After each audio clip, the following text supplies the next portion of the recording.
Ahoj, já jsem Dom, ty právě sleduješ Foodshop a vítám tě u nového videa, který vytváříme kvůli téhle siluetě, která se jmenuje Gel Light 3, je od značky Essex a slaví své 30. výročí.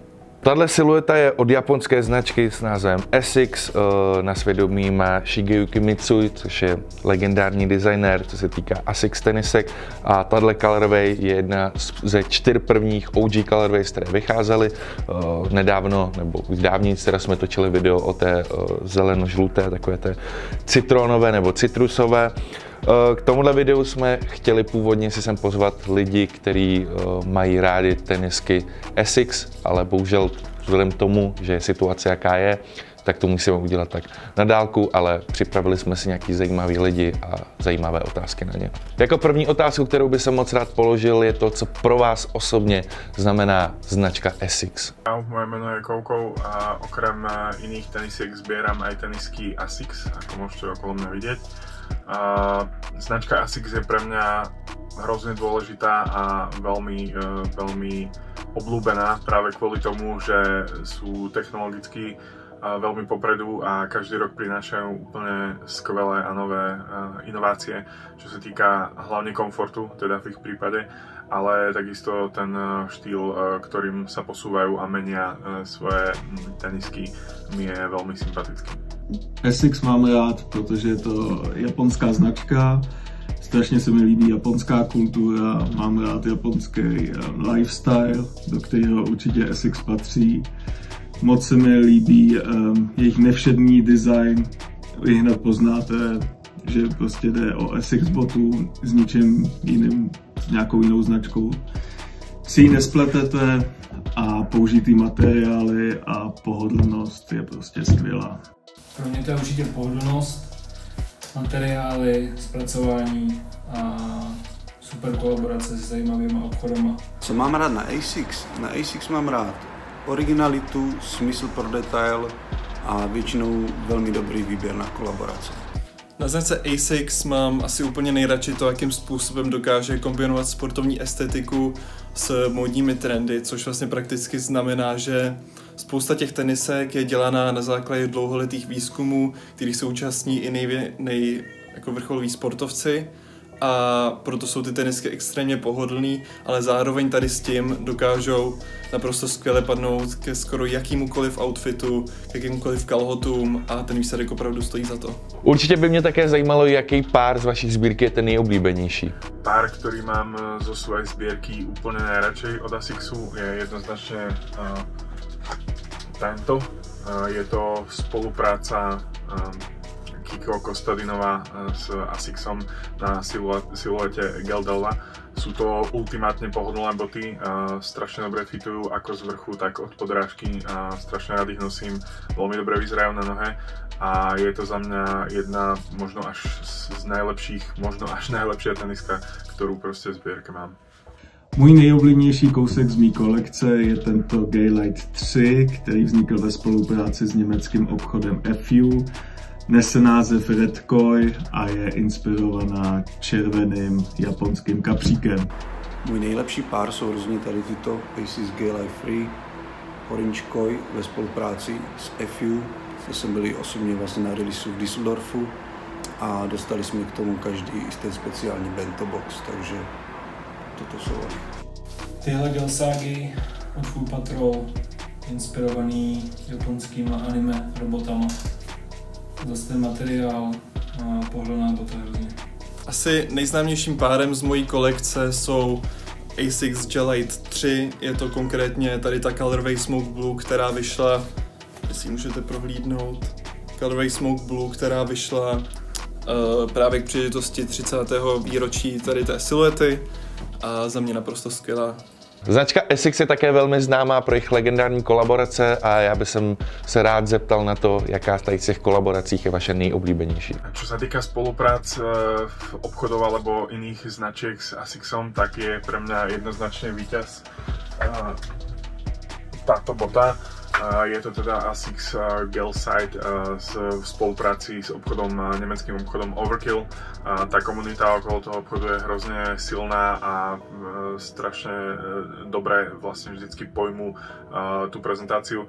A tento pár konkrétne je pre mňa obľúbený kvôli tomu, že sme vlastne s Johankou čakali pred obchodom takmer celý deň, aby sme si ich mohli kúpiť, takže vlastne vďaka tomuto páru som na vlastnej koži zažil ten pravý vlastne campout na tenisky tým oldschoolovým spôsobom, že nás proste 200-300 ľudí čakalo pred obchodom, aby si mohli kúpiť svoj vytúžený pár, takže kolabo jednoznačne Overkill a ASICS. ASICS má spoustu nádherných kolaborací, ale nejvíc jako kolaborace se mi líbí s FU, ať je to Red nebo Orange Koi. Potom dále se mi ještě moc líbí kolaborací s Rodin Feigem.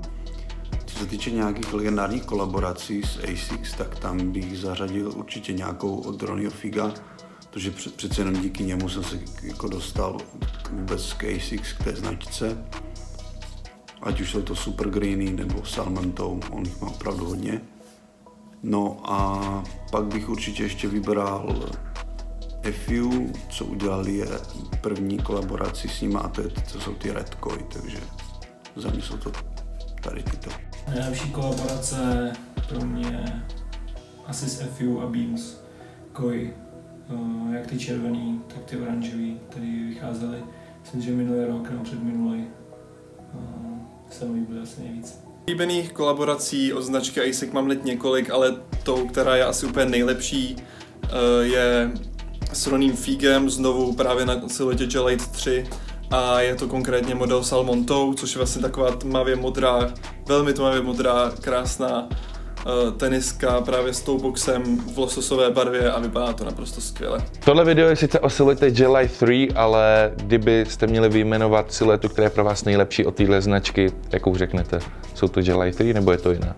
Čo sa týka mojej obľúbenej siluety od ASICSu, tak jednoznačne musím povedať, že napriek tomu, že mi úplne nefitujú správne kvôli ich rozpolenému jazyku, sú ASICS Gel-Lyte 3. Je to proste reprezentácia retrorunningovej boty, tak ako má vyzerať, keď sú obuté na nohe, majú vždycky brutálny shape a proste je to bota, ktorá je podľa mňa patrí medzi tie ikonické siluety, ktoré sú prirovnateľné od iných značiek, ako je napríklad Adidas Superstar alebo Nike Air Force One. Proste je to legenda a úplne tá silueta je za mňa stále v podstate neprekonaná. Nejoblíbenější silueta je prostě Gel-Lyte 3.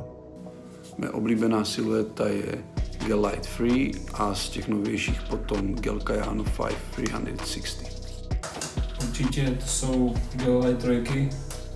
Gel Svágy jsou možná ještě trošku pohodlnější, ale Gel-Lyte 3 u mě vyhrávají. Moje nejoblíbenější silueta od ASICS bude pravděpodobně Gel-Lyte 5. To z důvodu, že ta silueta je extrémně pohodlná, skvěle se nosí a přichází často v mnohem jednodušších colorways než třeba právě trojky, proto je ladí, bych řekl, k více outfitům, prostě jednoduše skvělá silueta. Já třeba mám 5, ne úplně OG, ale je to právě ve spolupráci s Reconstruction a vypadají takhle, jsou naprosto skvělí, jedna z mých úplně nejoblíbenějších siluet. Jaký pár od ASICS jste si koupili naposledy? Čo sa týka najnovšieho páru ASICSov v mojej zbierke, tak musím povedať, že som si vlastne pridal do zbierky niekoľko colorwayov práve týchto bot, čo sú ASICS Gel Nandi. A je to v podstate retro, taká prekomplikovaná bota, ktorá ma očarila úplne na prvý pohľad a absolútne som proste si povedal, že potrebujeme mať vo svojej zbierke, takže niekoľko colorway vo svojej zbierke už mám a ešte trochu s tým asi budem pokračovať. A samozrejme úplne posledný kop, ktorý som dal, tak by bol Sean Wotherspoon v spolupráci s ASICSom, ale tie si myslím, že ukazuje viac ľudí, takže tie som nechal v krabici za mnou. Pár, který bych teď nejvíc chtěl od ASICSu, tak je Gel-Lyte 3 ve spolupráci s Sean Wotherspoonem. Bohužel v raflu jsem nebyl úspěšný a tak teď hledám za nějakou dobrou cenu. Tak když by někdo věděl o US 10,5, tak ať klidně napíše. Nejnovější tyhle Gel-Lyte 3 OG, myslím, že z minulého roku. Nejnovější pár jsou tady tyto ASICS Gel-Lyte 3 ve spolupráci se Sean Wotherspoon. Máme našílené boty, takže to je něco pro mě. Můj úplně nejnovější pár jsou právě už zmiňovaný trojky z letošní release jako připomínka 30. výročí. A co je tady na té botě skvělý, celkově tady na té kolekci 30. výročí je i packaging. Jak můžete vidět, i mý kočce se to dost líbí. Zkrátka je tady příběh celý té tenisky, tady potom je spousta blueprintů, jednoduše velmi povedená věc. A jako poslední otázku bych se od vás rád dozvěděl, co byste téhle siluetě popřáli k jejímu 30. výročí. Na záver, čo by som chcel popriať teda Asicsu k ich výročiu, 30. výročiu Asics Gel Light 3 je v podstate veľa zdravia a veľa nápadov do budúcna, aby pracovali a uctievali svoj heritage, ktorý je podľa mňa hrozne silný a hrozne pekný. Takže myslím, že doteraz urobili fakt kus skvelej práce a dúfam, že uvidím veľa spoluprác na týchto botách ešte, ktoré budú relevantné a autentické a možno sa jedného dňa dočkáme aj nejakej Footshop Asics kolaborácie. Essixu a modelu Gaylight 3 přeju všechno nejlepší k 30. narozeninám, hodně prodavných bot a mnoho úspěšných kolaborací. Popřál bych jim hlavně hodně dalších úspěšných let s touto siluetou. Co bych si já osobně přál, tak určitě, aby zase vrátili ten OG shape.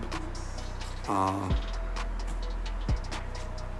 momentálně se těším asi nejvíc na kolaboraci teďka nově oznámenou s FU. A určitě noste své boty, protože od toho jsou, aby se nosili. Popřál bych dalších minimálně 30 let a spoustu skvělých kolaborací do dalších let, ať máme co kupovat a sbírat. A doufám, že brzo je nějaká kolaborace s Footshopem. Asics, respektive trojkám, chtěl popřát všechno nejkrásnější a taky to, ať mají lidi trošku méně předsudků, k tomu zkusit něco nového, v tomhle případě právě Asicsy, protože ty boty jsou naprosto skvělý, naprosto pohodlný, skvěle ladějí k outfitům, prostě paráda a je rozhodně škoda tady tu značku opomíjet ve svém botníku, takže všechno nej. To je pro tohle video všechno, já osobně téhle siluetě přeju další šťastné léta, děkujeme za návrat OG Colorways, určitě nezapomínej dávat like na video, napiš mi komentář, jaká silueta od Asics je pro tebe nejoblíbenější, odběr, mějte se, čus.